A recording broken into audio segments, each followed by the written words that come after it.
Now, both companies have faced criticism that their drivers would not share in the potential wealth generated by their anticipated IPOs, and that's because drivers are considered independent contractors, not employees. So this would be a way essentially to give them access and recognize their role in building these platforms. I'm told that Uber and Lyft are planning to give some of their most active and longest serving drivers a cash award and the option to buy stock in their listings. The Journal reporting that Lyft is planning to give drivers who have logged at least 10,000 rides on the platform $1,000 that can be kept or used to pay for IPO shares. A source tells me that Uber's program would be similarly structured to reward drivers based on length and service and number of trips, and also says that it would apply to a larger proportion of its drivers. Now, that could be big money for both companies that, remember, are already very unprofitable. In the U.S., Uber says it has over 900,000 monthly active drivers and couriers, while Lyft has last said that it has 1.4 million in total. So not apples to apples here, but still a huge fleet.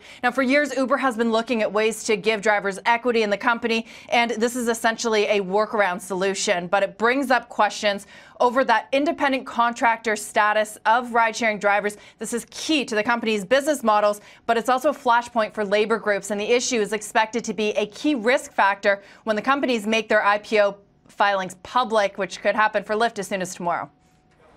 Yeah, Deirdre, I mean, you just brought up to me sort of the key factor in all this. Yes, it would cost both of these companies money to offer these cash awards and options for their drivers to buy into these IPOs, but it's still a heck of a lot cheaper than converting them over to employees rather than independent contractors, right?